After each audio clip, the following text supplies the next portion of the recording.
Malezya Başbakanı Mahathir Mohamad, Müslüman ülkelerin Çin'de baskı ve ayrımcılığa maruz kalan Uygurlara karşı sessiz kalmasının Çin'in çok güçlü bir devlet olmasından kaynaklandığını söyledi. Birleşmiş Milletler 74. Genel Kurulu için bulunduğu New York'ta Beer News haber sitesine röportaj veren Başbakan Mahathir, iç ve dış politikaya ilişkin değerlendirmelerde bulundu. Anadolu Ajansı'nın aktardığına göre Malezya Başbakanı, Müslüman ülkelerin Çin'deki Uygurların yaşadığı sorunlara ilişkin tepkisizliğinin sorulması üzerine "Çünkü Çin çok güçlü bir devlet, onları yüzüstü bırakacak bir şey yapamayız. Çin'i kızdırmamak için sert olmayan yolları bulmak en iyisidir" görüşünü paylaştı.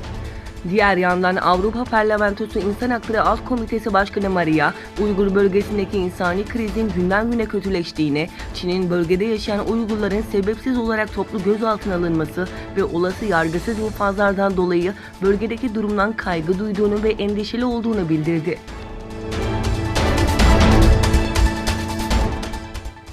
ABD'de Donald Trump yönetiminin Çinli şirketleri ABD borsalarından çıkarmayı düşündüğü öne sürüldü.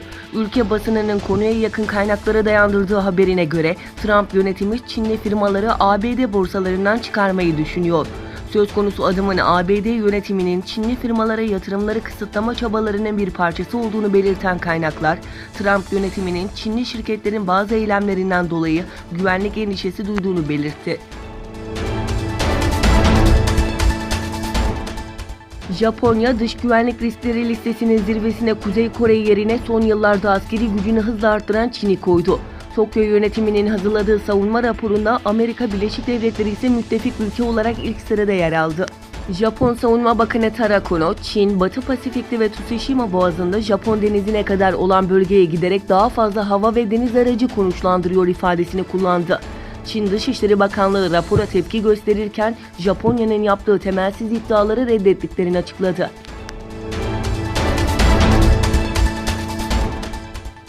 Suudi Arabistan hac ve umre ziyaretleri dışında tarihinde ilk kez 49 ülke vatandaşına turist vizesi verileceğini açıkladı.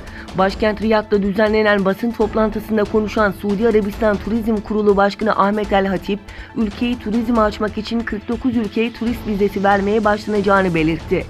Vizelerin Suudi Arabistan Büyükelçilik ve Konsolosluklarının yanında ülke havaalanları ve giriş kapılarından da alınabileceğini kaydeden Hatip, geçerliliğinin veriliş tarihinden itibaren 360 gün ve ülkede kalma süresinin 3 ay olacağını, bir yıl boyunca 180 günden fazla olamayacağını söyledi.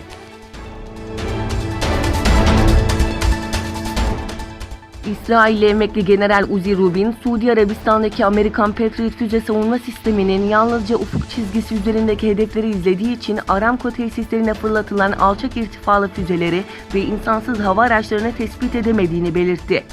Eski İsrail Füze Savunma Kurumu Direktörü Uzi Rubin, Defense News'e yaptığı açıklamada, Suudi Arabistan'daki Patriot hava savunma sistemi alçak irtifalı füzeleri ve insansız hava araçlarını tespit edemedi. Zira bu sistemin vericileri yalnızca ufuk çizgisi üzerindeki hedefleri izliyordu dedi.